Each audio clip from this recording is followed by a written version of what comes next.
حول ولا قوة إلا بالله العلي العظيم. أعوذ بالله من الشيطان الرجيم. بسم الله الرحمن الرحيم.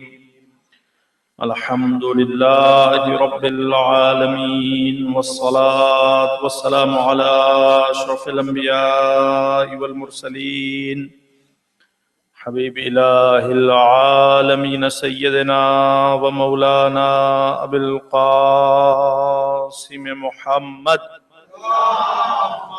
صلى على محمد وعلى أهل بيته الطيبين الطاهرين المعصومين المظلومين، ولعنة الله على أعدائهم أجمعين. أما بعد، فقد قال الله الحكيم في الذكر الكريم: أعوذ بالله من الشيطان الرجيم. بسم الله الرحمن الرحيم. وجعلناهم أئمة يهدون بأمرنا لما صبروا وكانوا بآياتنا يوقنون. صلوات.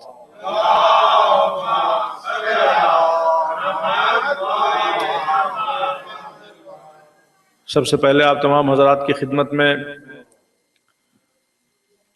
اور تمام اہل ایمان کی خدمت میں اور خصوصیت کے ساتھ صاحب العصر والزمان کی خدمت میں اللہم صلی علی محمد وعلی محمد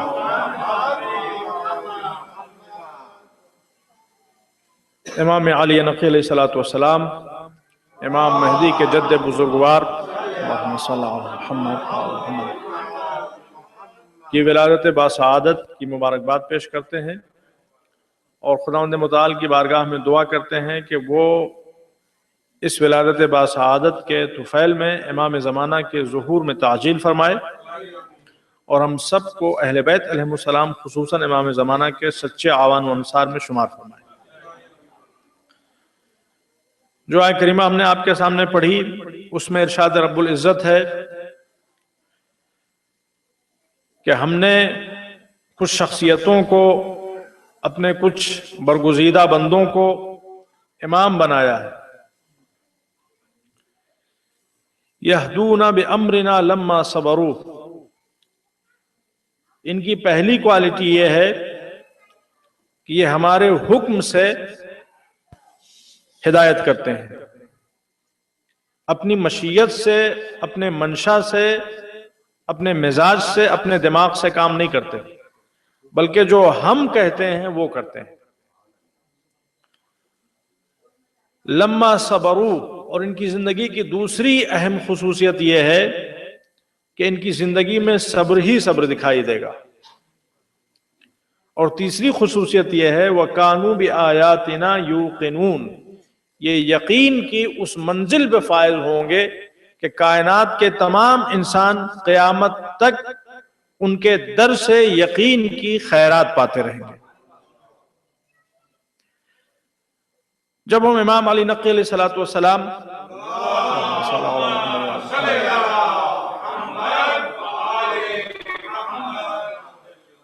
یا باقی ائمہ اہل بیت علیہ السلام کسی کی حیات طیبہ کو بھی دیکھتے ہیں تو یہ تینوں کوالٹیز بدرجہ اتم ان شخصیتوں میں نظر آتی ہیں۔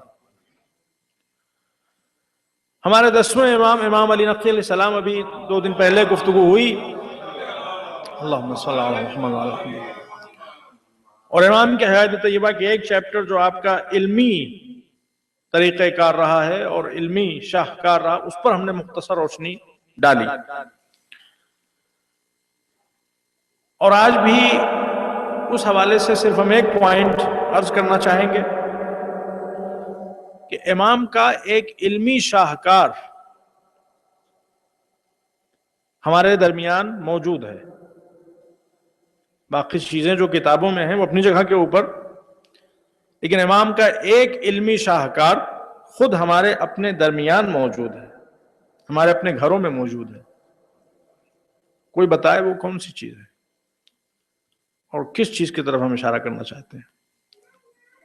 امام علی نقی علیہ السلام کی ایک لیگیسی، ایک علمی میراث ہمارے ہاتھوں میں موجود ہے، جس کے پاس موبائل فون ہے ہر موبائل فون میں موجود، جس کے گھر میں دعا کی کتاب ہے مفاتیح الجنان ہر کتاب میں موجود ہے، ہر گھر میں موجود ہے، بلکہ اس وقت جتنے لوگ یہاں بیٹھے ہوں شاید ہر انسان کی جیب میں موجود ہے۔ اس لیگیسی کا نام کیا ہے؟ اس میراث کا نام کیا ہے؟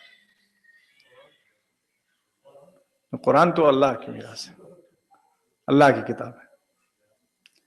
قرآن ظاہر اہل بیت علیہ السلام کی میراث ہے، اس میں شک و شبہ نہیں، ان کو بچایا ہے، کتاب خدا کو بچایا اس عنوان سے، لیکن نہیں اس کو پروڈیوس کیا ہے امام بن لقی علیہ السلام۔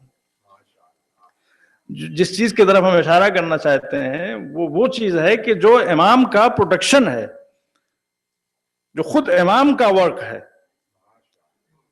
اور وہ ماسٹر پیس ہے۔ زیارتوں میں ہم آپ کو ہنٹ دے دیتے ہیں، جتنی ہمارے ہاں زیارتیں ہیں جو پڑھی جاتی ہیں، ان تمام زیارتوں میں سب سے افضل زیارت ہے، اور زیارتوں میں ماسٹر پیس کہا جاتا ہے اس کو، زیارت جامعہ، زیارت جامعہ کبیرہ۔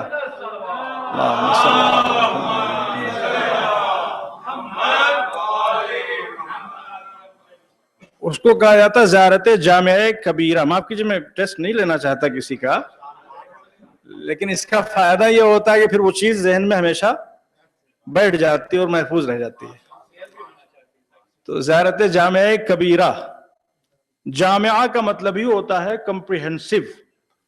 امام کی خدمت میں چاہنے والے آئے اور کہا کہ فرزند رسول ہم چاہتے ہیں کوئی ایسی زیارت بتا دیجئے کہ آپ میں سے جس کی قبر پہ بھی جائیں اس کو پڑھ سکیں اور وہ کمپریہنسو ہو۔ تو امام نے وہ زیارت تعلیم فرمائی۔ سب سے لینتھی زیارت بھی یہی ہے، اگر آپ پڑھنا چاہیں تو ہو سکتا ہے آپ کو 40 منٹس لگیں، لیکن اگر ہم لوگ پڑھتے ہیں تو 25 منٹس میں آرام سے ہم اس کو پڑھ لیتے ہیں اطمینان کے ساتھ۔ جو لوگ فلوئنٹ نہیں ہیں ان کو تھوڑا سا زیادہ ٹائم لگے گا۔ لیکن یہ زیارت صرف زیارت نہیں ہے، بلکہ امام علی نقی علیہ السلام کے علم کا معجزہ ہے، زندہ و جاوید معجزہ ہے امام علی نقی علیہ السلام کے علم کا۔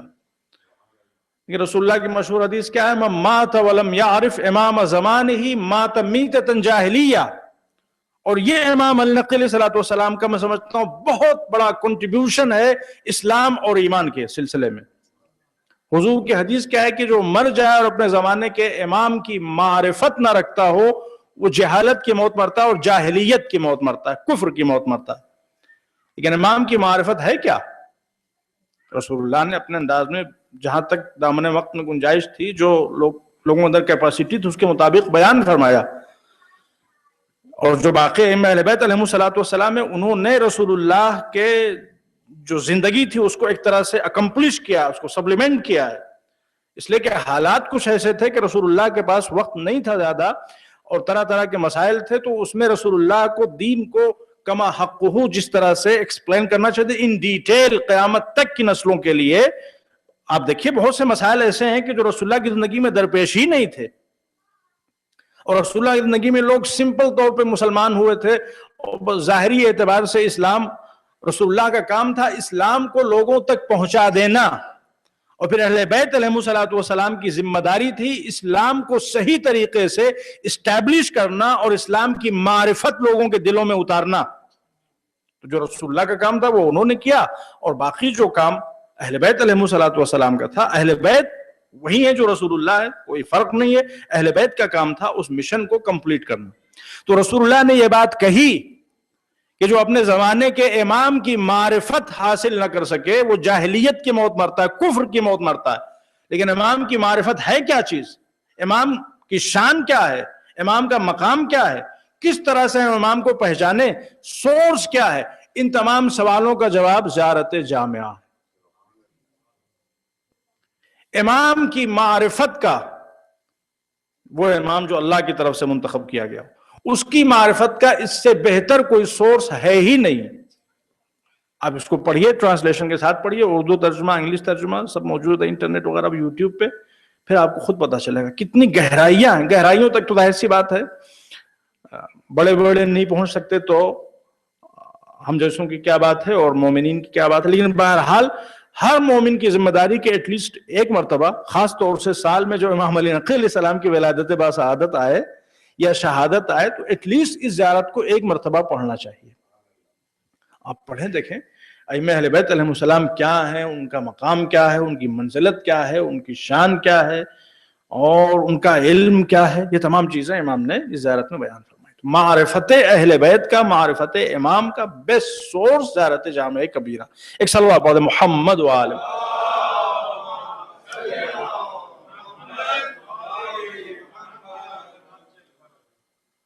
اور جو چیز فی الحال ہم آپ کے سامنے عرض کرنا چاہتے ہیں وہ ایک دو واقعات ہیں، انہیں واقعات کے ضمن میں کچھ باتیں.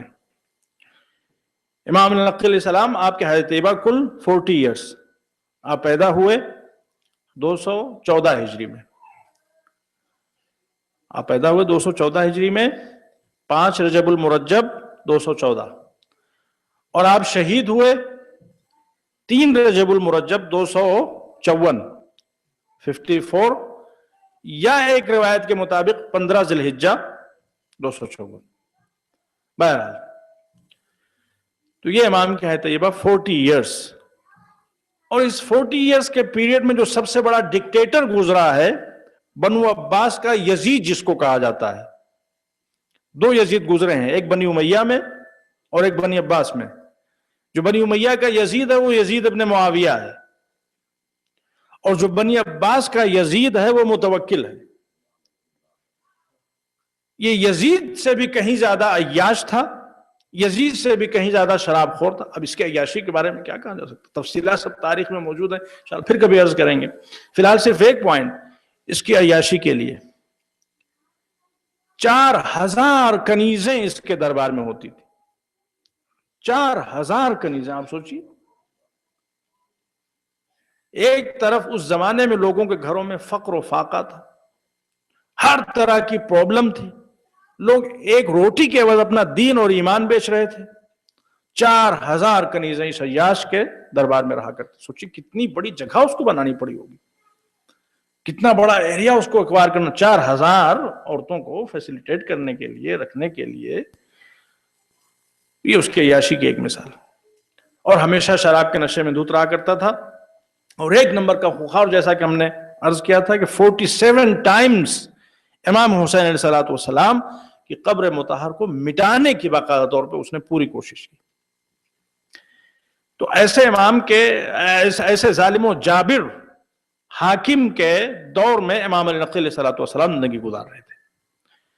لیکن اس کے باوجود ہسٹری کہتی ہے کہ آپ نے کردار کے وہ جوہر دکھائے اور علم و معرفت کا وہ دریا بہایا کہ عام لوگ تو عام لوگ، اہل ایمان تو اہل ایمان، جو محبین اہل بیت تھے وہ تو اپنی جگہ کے اوپر، امام کی شہرت اور پاپولیرٹی، فیم، تقوی، طہارت، علم، معرفت، یہ تمام چیزیں ایون متوکل کے گھر تک پہنچ گئیں. وہ کہتے نہیں کہ جسے اللہ رکھے اسے کون چکھے. یریدون لیطفئوا نور اللہ بافواہہم واللہ متم نورہ ولو کرہ الکافرون. یہ نور خدا کو اپنی پھونکوں سے بجھانا چاہتے ہیں.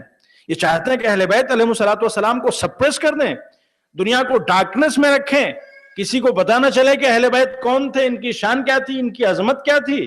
اللہ نے انتظام ایسا کیا کہ خود متوکل کی ماں، جب خود متوکل بیمار ہوا تو اس کی بیماری کچھ اس طرح سے بڑھی کہ بچنے کی امید نہ تھی، تو اس نے نذر مانی، اور نذر یہ مانی کہ اگر میرے بیٹے کو شفا ملے گی تو میں امام علی نقی کی خدمت میں ہدیہ بھیجوں گی. تاریخ میں واقعہ موجود ہے. اور جب اللہ کسی کو بچانا چاہتا ہے تو اس طرح سے انتظام کرتا ہے. اب اس میں ایک یہ واقعہ ملتا ہے، اور دوسرا واقعہ اسی کی بیماری سے متعلق ملتا ہے کہ ایک مرتبہ یہ بیمار ہوا اور بہت بری طرح سے بیمار ہو گیا. جتنے درباری طبیب تھے، اور یہ بھی امام علیہ السلام کا علم، سب عاجز رہ گئے. اور جتنے پورے مملکت میں جہاں جہاں کے لوکل فورنرز جتنے انٹرنیشنل جو بھی کر سکتا تھا وہ ظاہر ہے کہ جان کی حفاظت کے لیے بلا سکتا تھا طبیبوں کو، ڈاکٹرز کو، ایکسپرٹس کو، سب آئے، کسی کو سمجھ نہیں آ رہا تھا کیسے اس کا علاج کیا جائے. تو پھر تاریخ کہتی کہ متوکل کی ماں رات کے اندھیرے میں اپنے ایک خادم کو خفیہ طور پر بھیجتی ہے امام کی خدمت میں کہ اگر کوئی بچا سکتا ہے اس کو تو وہی دروازہ ہے. اب یہ اہل بیت علیہم الصلوۃ والسلام کی ذرہ نوازی، کتنا بڑا ان کے پاس دل تھا، کتنا بڑا ان کے پاس جگر تھا، ان کے سینے میں کتنی گنجائش تھی. تاریخ اس چیز کو سمجھ نہیں سکتے، ہم اور آپ اس چیز کو درک نہیں کر سکتے. جو کوئی بھی دروازے پہ آ گیا ہے کبھی اس کو خالی ہاتھ پلٹایا نہیں ہے. جو کوئی بھی دروازے پہ آ گیا. متوکل کی ماں نے متوکل کی شفا کے لیے نسخہ پوچھا، تاریخ میں موجود، معتبر تاریخ میں موجود ہے. امام علی نقی علیہ الصلوۃ والسلام نے نسخہ بتایا اور اس نسخے کو اس پہ آزمایا گیا تو فوراً اس کو شفا بھی مل گئی، اور جتنے اطباء تھے، جتنے بڑے بڑے ڈاکٹر تھے، سب حیران رہ گئے. اور وہ نسخہ بھی تفصیل کے ساتھ تاریخ میں موجود ہے. اس کو ایک خاص قسم کا پھوڑا ہو گیا تھا. امام نے بالکل سمپل گھریلو نسخہ بتایا اور اس کے ذریعے سے اس کو شفا مل گئی. تو پھر اس نے امام کی خدمت میں تحفہ بھیجا. اب یہ واقعہ بھی آپ کا ہو سکتا ہے سنا ہوا ہو. دیکھیں ائمہ اہل بیت کون ہیں اور ہم ان شخصیتوں کو کیوں مانتے ہیں، اور ہم کو ان شخصیتوں کو کس طرح سے ماننا چاہیے. جو یہ ہمارا طریقہ جشن منانے کا، ٹھیک ہے ہماری اپنی محبت ہے، انشاءاللہ اللہ قبول کر، لیکن یہ شخصیتیں اس سے کہیں بلند و بالا ہیں کہ ان کا جشن اس طرح سے منایا جائے. یہ انٹرنیشنل شخصیتیں ہیں، دنیا کے وہ لوگ کہ جنہوں نے انسانیت کے لیے تھوڑے تھوڑے کام کیے ہیں، جن کے نام سے پوری دنیا واقف ہے. وہ شخصیتیں ہیں جو انٹرنیشنل شخصیتیں مانی جاتی ہیں، جن کے نام سے پورا کینیڈا واقف ہے، پورا امریکہ واقف ہے، پوری دنیا واقف ہے. ان شخصیتوں نے انسانیت کے لیے جو خدمتیں کی ہیں، ان کو تمام حضرت آدم کے زمانے سے لے کے آج تک اس قسم کی جتنی شخصیتیں گزری جو انہوں نے فلاحی کام انسانیت کے لیے کیا، سب کو ایک طرف رکھا جائے، اور امام علی نقی علیہ الصلوۃ والسلام نے جو کام انسانیت کے لیے کیا اس کو ایک طرف رکھا جائے، امام کا پلہ بھاری ہوگا. لیکن امام کے نام سے دنیا واقف نہیں ہے.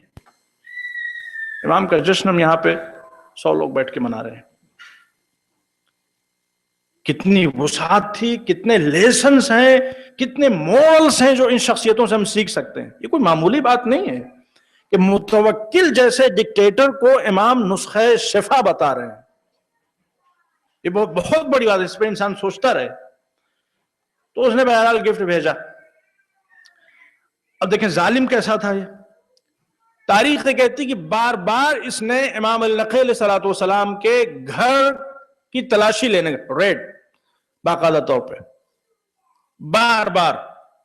اور ایک مرتبہ کا واقعہ اس نے بالکل رات کے اندھیرے میں بغیر کسی انفارمیشن کے اپنے مخصوص گارڈز کو بھیجا کہ امام کے گھر میں جاؤ اور جانے کے بعد میں جو کچھ ملے لے کے آؤ. اس لیے کہ اس کے جاسوسوں نے بتایا تھا کہ یہ اپنے گھر میں پیسے جمع کر رہے ہیں، اسلحے ویپنز اکٹھا کر رہے ہیں تیرے خلاف ریولوشن اور اپرائزنگ کے لیے. اور اس نے اپنے جاسوسوں کو، اپنے جلادوں کو انسٹرکشن یہ دے رکھی تھی کہ خبردار دروازے سے نہ جانا، اس لیے کہ دروازے سے نوک کر کے جاؤ گے تو ہو سکتا ہے اتنی دیر میں کچھ پیپرز وغیرہ جو امپورٹنٹ ہو ان کو وہ ہائیڈ کر لیں. تو چھت کے اوپر سے جانا اچانک بغیر کسی اطلاع کے. تو تاریخ کہتی کہ رات کے بالکل اندھیرے میں وہ سب آئے اور آنے کے بعد چھت کے اوپر سے وہ چڑھنا چاہتے ہیں، گھر کے اندر اترنا چاہتے ہیں. ظاہر ہے اندھیرا، اس زمانے میں آج کی طرح لائٹ تو تھی نہیں، الیکٹریسٹی تو تھی نہیں. اب یہاں پہ تاریخ نقل کرتی کہ امام اس وقت مصروف عبادت تھے اپنے حجرے میں. اور امام ظاہر ہے کہ آپ کو محسوس ہوا کہ کوئی آ رہا ہے، اور علم امامت سے تو آپ کو سب کچھ پتا تھا کہ کیا ہو رہا ہے. جب امام کو محسوس ہوا کہ کوئی آ رہا ہے تو یہ جو گئے تھے جلاد یہ نقل کرتے ہیں کہ ہم چھت کے اوپر تھے، ابھی نیچے اترے نہیں تھے کہ امام کی آواز آئی، ٹھہرو ٹھہرو رات ہے، اگر چھت کے اوپر سے نیچے آؤ گے کہیں ایسا نہ ہو کہ تمہارا پیر پھسل جائے، تمہارا پیر ٹوٹ جائے، ہاتھ ٹوٹ جائے، ٹھہرو میں چراغ لے کے آتا ہوں. جاسوسوں کو، جلادوں کو جو چراغ دکھائے اسے چراغ ہدایت کہا جاتا ہے. ایک صلوات پڑھ دیں محمد و آل محمد.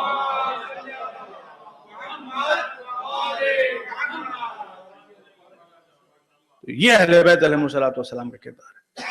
اور وہاں پہ تاریخ نقل کرتی ہے کہ وہ آئے اور آنے کے بعد پورے گھر کو انہوں نے انویسٹیگیٹ کیا، سرچ کیا، ان کو کچھ نہیں ملا. سرچ آپریشن ان کا ختم ہو گیا، ایگزاسٹڈ ہو گیا.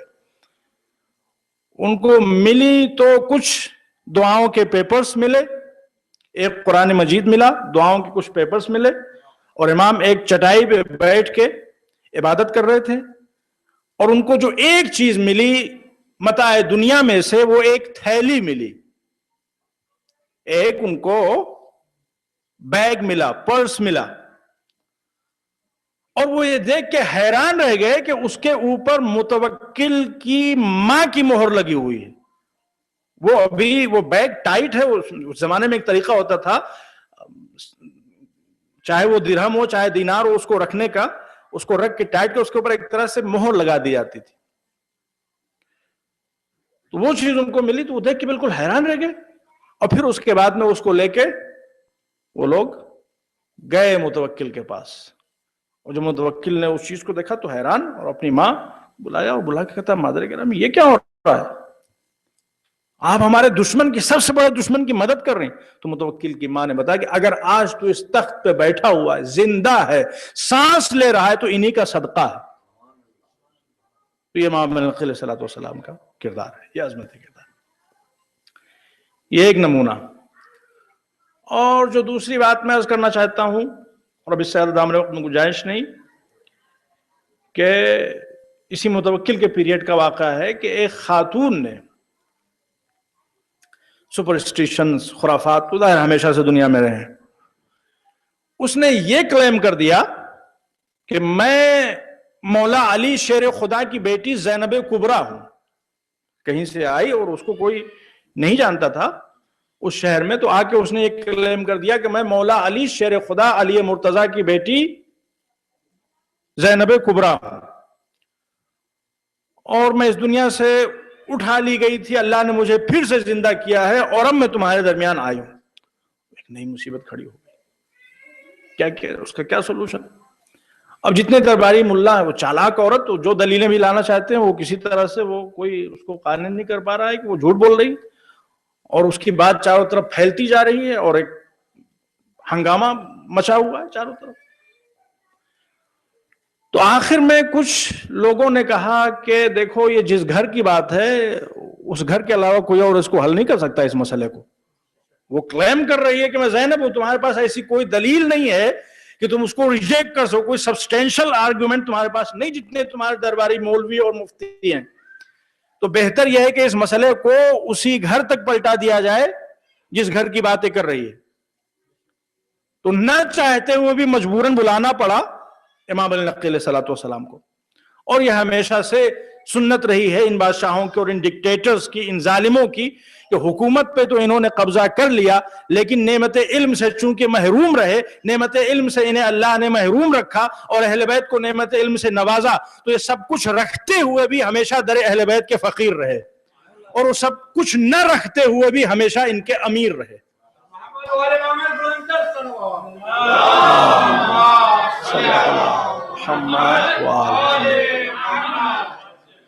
تو بلایا گیا امام علیہ السلام. امام تشریف لائے، مسئلہ بیان کیا گیا کہ ایسی سچویشن ہے، اور یہ کہہ رہی کہ میں زینب ہوں، اور ہمارے پاس کوئی آرگومنٹ موجود نہیں ہے کہ جو ڈینائی کر سکے، جو اس بات کو باطل قرار دے سکے. تو امام کہا بالکل سمپل سی بات ہے. کیا؟ کہا کہ تیرے پاس ایک زو ہے جس میں طرح طرح کے جانور ہیں، جنگلی جانور، وحشی جانور، شیر ہے، چیتا ہے، اس طرح کے جانور، اس میں اس کو ڈال دے. اگر یہ زینب ہوگی مولا علی کی بیٹی، تو جو ڈائریکٹ ڈیسینڈنٹس ہوں اماموں کے، خود اماموں کا، اور جو ڈائریکٹ ڈیسینڈنٹس ہوں ان کے گوشت پوست کو اللہ نے جانوروں پہ حرام قرار دیا ہے. جانور ان کو کبھی منہ نہیں لگائیں گے، ان کو گزن نہیں پہنچائیں گے. اگر یہ زینب ہے تو یہ بچ جائے گی اور ثابت ہو جائے گا کہ یہ زینب ہے. اگر بچ گئی تو، اور اگر زینب نہیں ہوئی ہے تو اسے جانور کھا جائیں گے اور سارا فتنہ خود بخود ختم ہو جائے گا. یہ گئی تو فتنہ گیا. لوگوں نے کہا بڑی اچھی بات ہے. لیکن اس دربار میں کچھ ایسے بھی تھے جو موقع کی تلاش میں ہمیشہ رہا کرتے تھے. انہوں نے کہا کہ وہ تو بات کا مسئلہ ہے کہ اس کے ساتھ ہمیں کیا کرنا ہے، یہ بھی تو خود کو اسی خاندان کا چشم و چراغ کہتے ہیں، کیوں نہ پہلے ان پہ آزمایا جائے. متوکل نے پیشکش رکھی کہ آپ جائیے، آپ بھی تو اسی خاندان سے تعلق رکھتے ہیں اور کلیم کرتے ہیں کہ فرزند رسول ہے. امام نے کہا بسم اللہ، میں تیار ہوں. اور اس کے بعد میں ظاہر سی بات ہے تمام درباری سب حیران، اور دیکھا کہ امام علی نقی علیہ السلام سکون و اطمینان کے ساتھ اس کٹہرے کے اندر گئے جہاں پہ شیر بھی تھا، اور اس ایریے میں گئے جہاں پہ تمام جنگلی وحشی جانور موجود تھے، اور امام اطمینان سے گئے، شان و شوکت کے ساتھ گئے. اور پھر اس کے بعد میں یہ دیکھ کے سب لوگ حیران رہ گئے کہ جانور آئے دوڑے ہوئے امام کی خدمت میں، لیکن اذیت پہنچانے کے لیے نہیں آئے، جبین عقیدت جھکانے کے لیے آئے. اللہم صلی علی محمد وعلی محمد.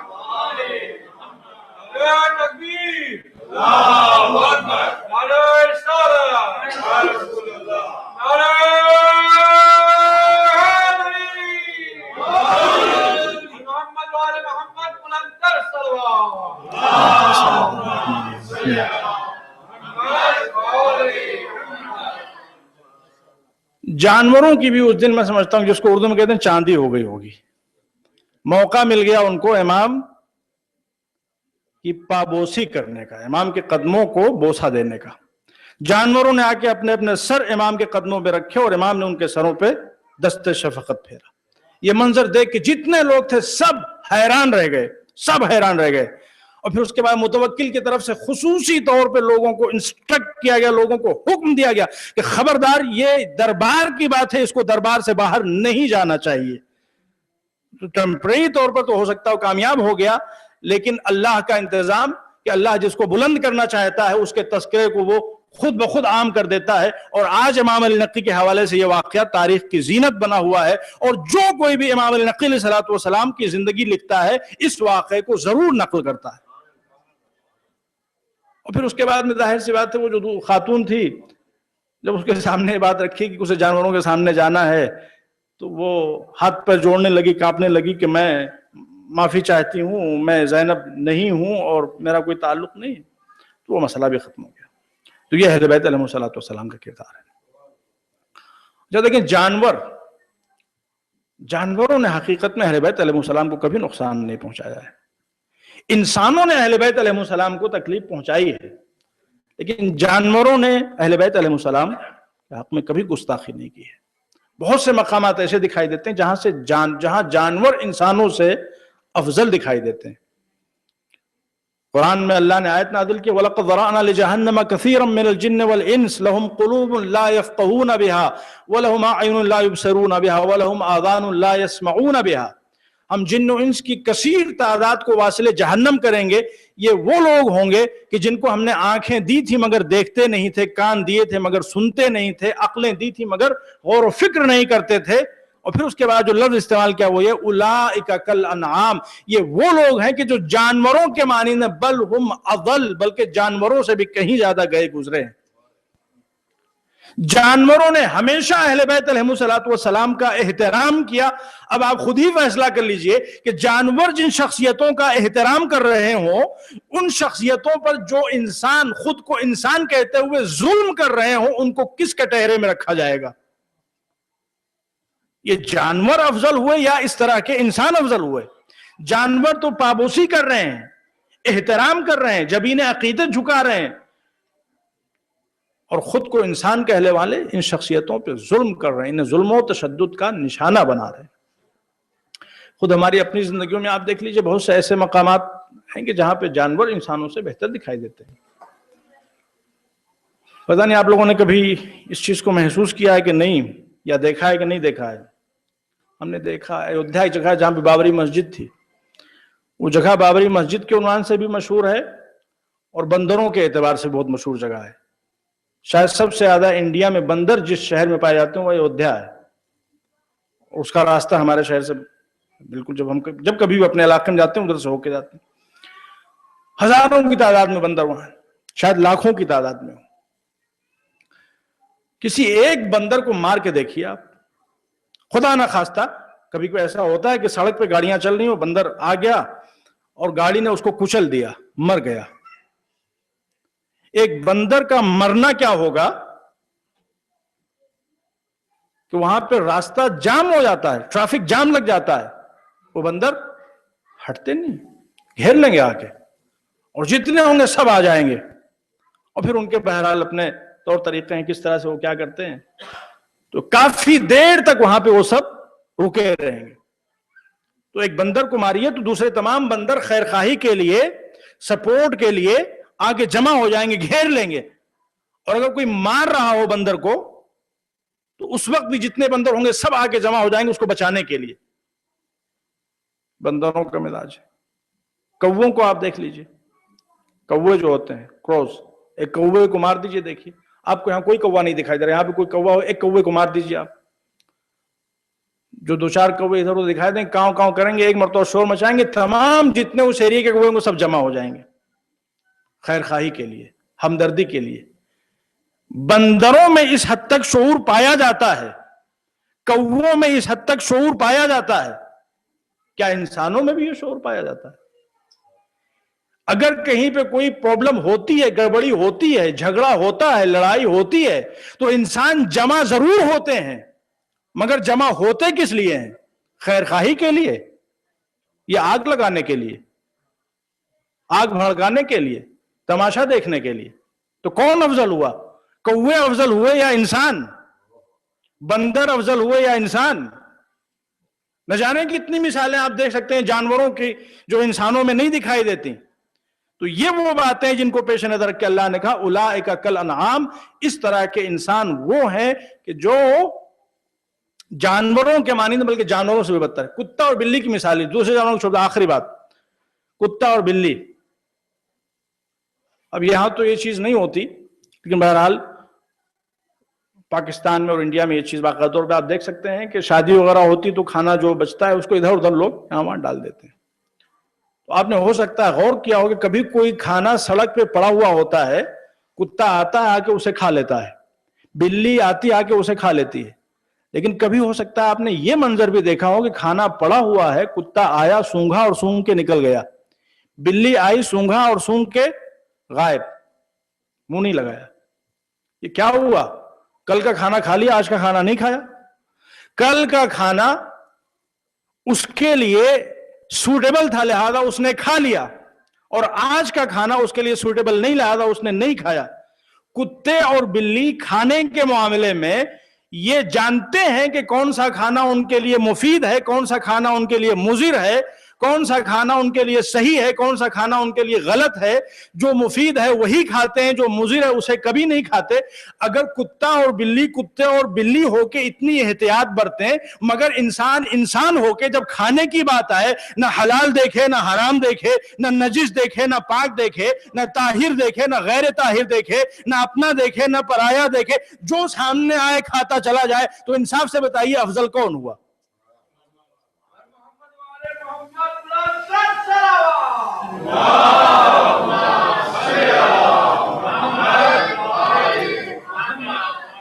تو عزیزان محترم، جانوروں نے امام کے قدموں پہ سر رکھ کے انسانیت کو للکارا کہ تم انسان ہو کے ان کی معرفت نہیں رکھتے ہو، ہم جانور ہے کہ ان کی معرفت رکھتے ہیں. آئیے اپنے ہاتھوں کو خداوند متعال کی بارگاہ میں دعا کرتے ہیں. پروردگار تجھے واسطہ محمد و آل محمد علیہ الصلوۃ والسلام کا، ہم سب کو محمد و آل محمد کی وہ معرفت نصیب فرما جو تیری مشیت نے ہمارے لیے تجویز فرمائی ہے. خدا تجھے واسطہ محمد و آل محمد کا، خصوصاً امام علی نقی علیہ الصلوۃ والسلام کا، ہم سب کو زیارت جامعہ کو پڑھنے کی، سمجھنے کی، اور زیارت جامعہ کے ذریعے سے اہل بیت علیہ السلام کی قدر و منزلت کو جاننے کی اور جان کے قلب و دماغ میں اتارنے کی سعادت عطا فرما. خدا تجھے واسطہ محمد و آل محمد کا، اہل بیت علیہ السلام کے بتائے ہوئے درسہائے زندگی کے لیسنز، خصوصاً حلم، بردباری، اپنے پرائے سب کے ساتھ احسان کرنا، جیسا کہ امام نقی علیہ السلام کے حیات طیبہ کے کچھ گوشوں کی طرف ہم نے اشارہ کیا، ہم سب کو یہ سعادت نصیب فرما، ہم سب کو ان نیکیوں سے مالا مال فرما، اور ہمارے کردار میں، ہمارے عادات و گفتار میں جو برائیاں ہوں، خامیاں ہوں، جو نقائص ہوں، محمد و آل محمد جو تیرے کامل ترین بندے تھے ان کے طفیل میں، ان نقائص کو ہمارے وجود سے پاک فرما۔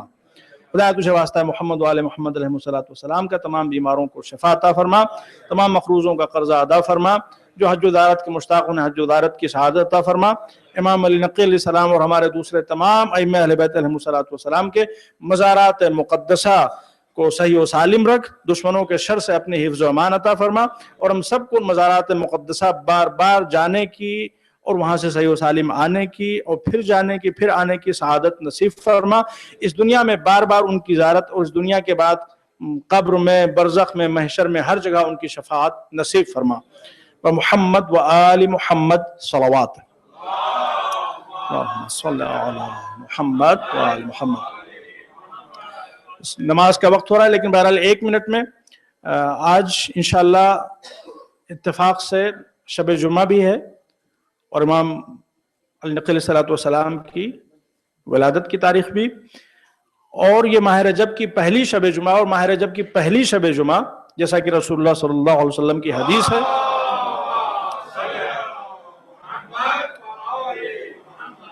اس پہلی شب جمعہ کو لیلۃ الرغائب کہا جاتا ہے، the night of the hopes, the night of the legitimate desires۔ رجب بہت بابرکت مہینہ ہے، اور اس مہینے میں اللہ خصوصاً اپنے بندوں پہ کرم کرتا ہے، اور بالاخص جو فرسٹ شب جمعہ ہوتی ہے اس کی بڑی فضیلت ہے، اس کو لیلۃ الرغائب کہا گیا ہے۔ روایتوں میں یہ ہے کہ جو شخص نماز مغرب اور عشاء کے درمیان کچھ اعمال حضور کریم اور معصومین علیہ السلام نے تعلیم دی ہیں، جو شخص ان اعمال کو بجا لائے گا، 12 رکعت نمازیں ہیں اور کچھ مختصر اعمال ہیں، تو یہ پورا پیکج اس کی قبر میں جب وہ جائے گا اور بالکل تنہا محسوس کرے گا، اکیلا محسوس کرے گا، تو سب سے بڑھ کر اس کے مونس و ہمدم ہوں گے، اور اس کی قبر میں جب یہ اعمال آئیں گے تو جس شکل میں آئیں گے، جس صورت میں آئے گا، وہ انسان خود کہے گا کہ تو کون ہے؟ آج تک میں نے اپنی زندگی میں تجھ سے خوبصورت چہرہ نہیں دیکھا، تجھ سے میٹھی آواز نہیں سنی، اور تجھ سے نرم لہجہ کسی کا نہیں دیکھا، تو کون ہے؟ تو وہ شکل جواب دے گی کہ میں وہی اعمال ہوں جسے تو نے لیلۃ الرغائب میں انجام دیا تھا، اور اللہ نے مجھے اس شکل میں تیری تنہائیوں کی مونس بنا کے بھیجا ہے۔ تو انشاءاللہ ہم لوگ وہ اعمال کریں گے۔ وہ 12 رکعت نمازیں ہیں، وہ خاص طریقے سے پڑھی جانی، لیکن چونکہ مستحب اعمال ہیں تو اس کو انشاءاللہ، چونکہ کل کا دن بہرحال بچوں کے تعلیم وغیرہ کا دن بھی ہے، تو ہم اپنے طور پہ انشاءاللہ اس کو تھوڑا سا شارٹ کر لیں گے، مختصر کر لیں گے۔ محمد و آل محمد صلوات۔